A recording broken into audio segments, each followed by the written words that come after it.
ഇന്ന് ഞാൻ വന്നിട്ടുള്ളത് മാവൊന്നും കുഴക്കാതെ വെറും 5 മിനിറ്റിൽ തയ്യാറാക്കി എടുക്കാൻ പറ്റുന്ന ഈസി ആയിട്ടുള്ള ഒരു ഇടിയപ്പത്തിൻ്റെ റെസിപ്പി ആയിട്ടാണ്. ഈ ഒരു ഇടിയപ്പത്തിൻ്റെ പ്രത്യേകത, ഇതിലേക്ക് നമ്മൾ മാവ് കലക്കി ഒഴിച്ചിട്ടാണ് തയ്യാറാക്കി എടുക്കുന്നത്. സാധാരണ പോലെ മാവ് കുഴക്കാനൊന്നും നിൽക്കണ്ട, വളരെ പെട്ടെന്ന് ഉണ്ടാക്കിയെടുക്കാൻ പറ്റും. അപ്പോൾ ഇത്രയും സോഫ്റ്റ് ആയിട്ടുള്ള നമ്മുടെ ഈ ഒരു ഇടിയപ്പം എങ്ങനെയാണ് ഉണ്ടാക്കുന്നതെന്ന് നോക്കാം. ആദ്യം തന്നെ ഇതിലേക്ക് വേണ്ടത് 1 കപ്പ് അരിപ്പൊടിയാണ്. നമ്മൾ പത്തിരിക്കും ഇടിയപ്പത്തിനൊക്കെ എടുക്കുന്ന വറുത്ത അരിപ്പൊടി. അത് ഞാൻ ഇതുപോലൊരു സോസ് പാനിലേക്ക് ഇട്ട് കൊടുത്തിട്ടുണ്ട്. ഇനി ഇതിലേക്ക് കുറച്ച് വെള്ളം ഒഴിച്ചിട്ട് നന്നായിട്ടൊന്ന് മിക്സ് ചെയ്തെടുക്കണം. ഇതുപോലെ കുറേശ്ശായി വെള്ളം ഒഴിച്ചു കൊടുക്കാം. സാധാരണ പച്ചവെള്ളമാണ് ഒഴിച്ചിട്ടുള്ളത്. എന്നിട്ട് നല്ലപോലെ മിക്സ് ചെയ്തെടുക്കണം. ആവശ്യത്തിനുള്ള ഉപ്പ് ചേർത്ത് കൊടുക്കാം.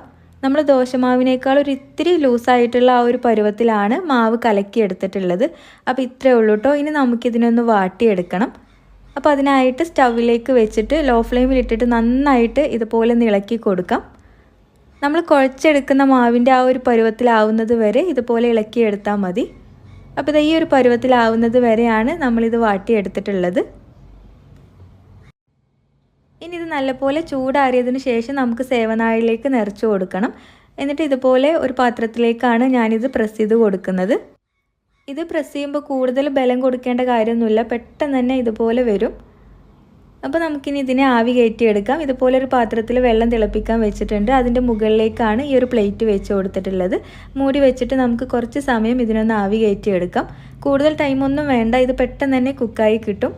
അപ്പോൾ ഇതാ ഇത്രയേ ഉള്ളൂ കേട്ടോ. ബാക്കിയുള്ളതൊക്കെ ഇതുപോലെ ഉണ്ടാക്കിയെടുത്തിട്ടുണ്ട്. അപ്പോൾ നിങ്ങൾക്ക് കാണുമ്പോൾ തന്നെ അറിയാം എത്ര സോഫ്റ്റ് ആണെന്ന്. അപ്പോൾ ഇതുവരെ നിങ്ങൾ ഈ ഒരു രീതിയിൽ ഇടിയപ്പം ഉണ്ടാക്കി നോക്കിയിട്ടില്ലെങ്കിൽ തീർച്ചയായിട്ടും ട്രൈ ചെയ്ത് നോക്കണം. നല്ല സോഫ്റ്റ് ആയിട്ടും നല്ല പെർഫെക്റ്റ് ആയിട്ടും കിട്ടും. നിങ്ങൾക്ക് പെട്ടെന്ന് ഉണ്ടാക്കിയെടുക്കാൻ പറ്റും. ആദ്യമായിട്ട് ഉണ്ടാക്കുന്നവർക്കൊക്കെ ഫെയിൽ ആവാത്ത റെസിപ്പിയാണ്. ട്രൈ ചെയ്തിട്ട് ഫീഡ്ബാക്ക് അറിയിക്കുക. താങ്ക്